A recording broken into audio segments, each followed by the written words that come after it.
السلام علیکم ورحمۃ اللہ وبرکاتہ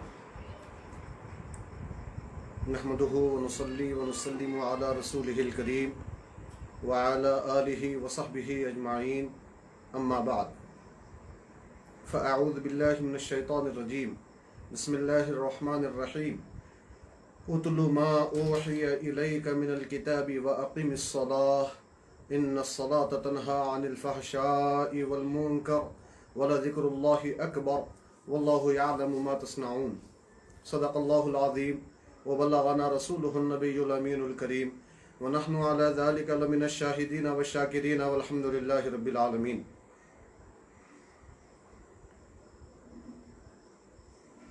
محترم حاضرین، سامعین و ناظرین، 21ویں پارے سے آج ہم شروع کر رہے ہیں. 22ویں پارے کے پاؤ تک سوا پارے کی تفسیر کا خلاصہ آپ کے سامنے پیش کرنے کی سعادت حاصل کر رہے ہیں. اللہ تبارک و تعالی اپنے حبیب کریم کے طفیل ہمارے اس کہنے سننے کو اپنے فضل و کرم سے قبول فرما لے اور ذخیرہ آخرت بنائے. محترم ناظرین، رب تبارک و تعالی نے یہاں آج کی پہلی آیت میں نبی پاک صلی اللہ علیہ وسلم کو یہ حکم فرمایا ہے اور کہ اے حبیب صلی اللہ علیہ وسلم، جو کتاب اللہ کی وحی آپ کے طرف کی جا رہی ہے اس کی آپ تلاوت کیجئے اور نماز قائم کیجئے. یقیناً نماز گندی باتوں سے اور گندے کاموں سے روک دیتی ہے، اور یقیناً اللہ کا ذکر بہت بڑا ہے اور اللہ تعالیٰ جو کچھ تم کر رہے ہو اس کو جانتا ہے. حاضرین کرام، مفسرین کرام فرماتے ہیں کہ یہ آیت کریمہ اس بات کا فائدہ دے رہی ہے کہ نماز پڑھنے والے کو نماز جملہ خرابیوں سے دور کر دیتی ہے. اور یہ بات رسول پاک صلی اللہ علیہ وسلم سے ثابت ہے. جب آپ سے یہ کہا گیا کہ فلاں صاحب نماز تو پڑھتے ہیں مگر جب صبح ہوتی ہے تو وہ چوری بھی کرنے لگتے ہیں، تو رسول پاک صلی اللہ علیہ وسلم نے فرمایا کہ ان قریب نماز انہیں اس غلطی سے روک دے گی. اس سے مراد رسول پاک صلی اللہ علیہ وسلم یہ لے رہے ہیں کہ جب نماز مکمل طریقے پر ادا ہو، اس کے شرائط و واجبات کے ساتھ ادا ہو، پھر یقیناً نماز اپنا اثر دکھاتی ہے اور اپنے پڑھنے والے کو برائیوں سے روکتی ہے، بلکہ رب تبارک و تعالیٰ کے قرب خاص میں اسے اور قریب کر دیتی ہے. یہ آج کل کی ہماری نمازیں توجہ طلب ہیں.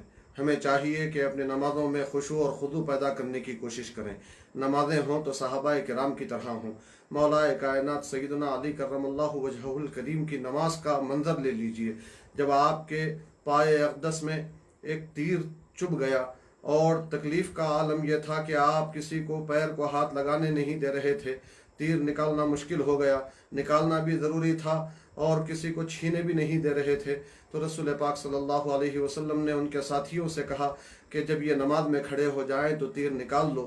واقعی ایسے ہی کیا گیا.